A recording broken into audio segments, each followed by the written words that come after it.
सभी बच्चों को नमस्कार। हम बात कर रहे हैं सिंगेस अलजेब्रा की, जिसके तहत चैप्टर 3 कॉम्प्लेक्स नंबर की हम बात कर रहे हैं। उसके तहत एक्सरसाइज 3.4 कॉन्सेप्ट एप्लीकेशन एक्सरसाइज 3.4 की हम बात कर रहे हैं। उसके तहत देखते हैं नेक्स्ट क्वेश्चन। देखिए सेकेंड क्वेश्चन क्या कह रहा है, हम क्वेश्चन पढ़ते हैं, तब तक आप अपनी स्क्रीन पे देखिए। लिखा है if omega is the complex cube root of unity then find the value of 1 plus omega, 1 plus omega square, 1 plus omega to power 8, 1 plus omega to power 4 up to 2n factors। ज़रा समझने की कोशिश करिए। Omega के concept को हम पढ़ चुके हैं, बार बार उसमें नहीं जाएंगे। ओमेगा क्यूब 1 होता है, 1 प्लस ओमेगा स्क्वायर 0 होता है, हम जानते हैं कि ओमेगा क्यूब की वैल्यू 1 होती है और 1 प्लस ओमेगा स्क्वायर 0 होता है। जहाँ पर 1 प्लस ओमेगा होगा वहाँ माइनस ओमेगा स्क्वायर, और जहाँ 1 प्लस ओमेगा स्क्वायर होगा वहाँ माइनस ओमेगा। अब जहाँ पावर 4 है, 8 है, वहाँ क्या करेंगे?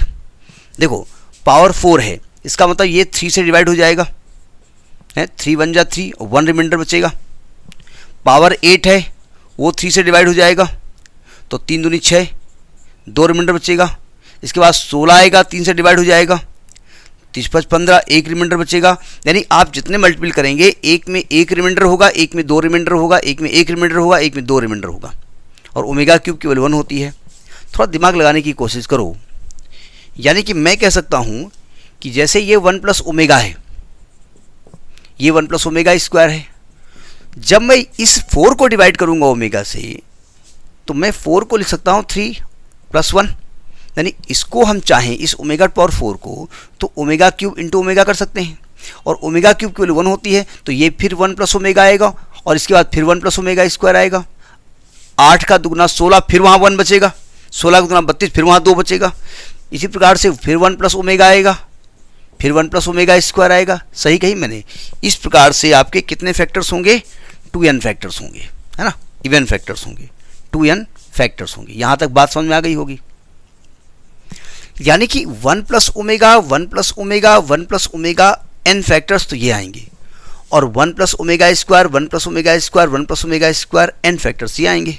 तो यानी हम लिख सकते हैं इसको 1 plus omega, 1 plus omega up to n factors, n factors,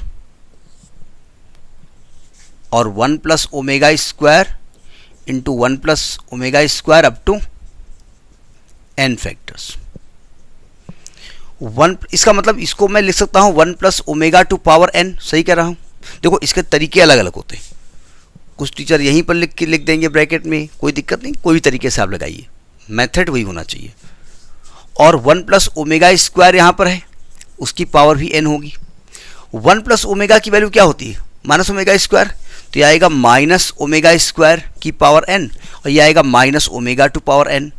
देखो दोनों की पावर सेम है, तो आप चाहो तो minus omega square into minus omega को एक ब्रैकेट में कर दो, पावर n बाहर कर दो, चलेगा।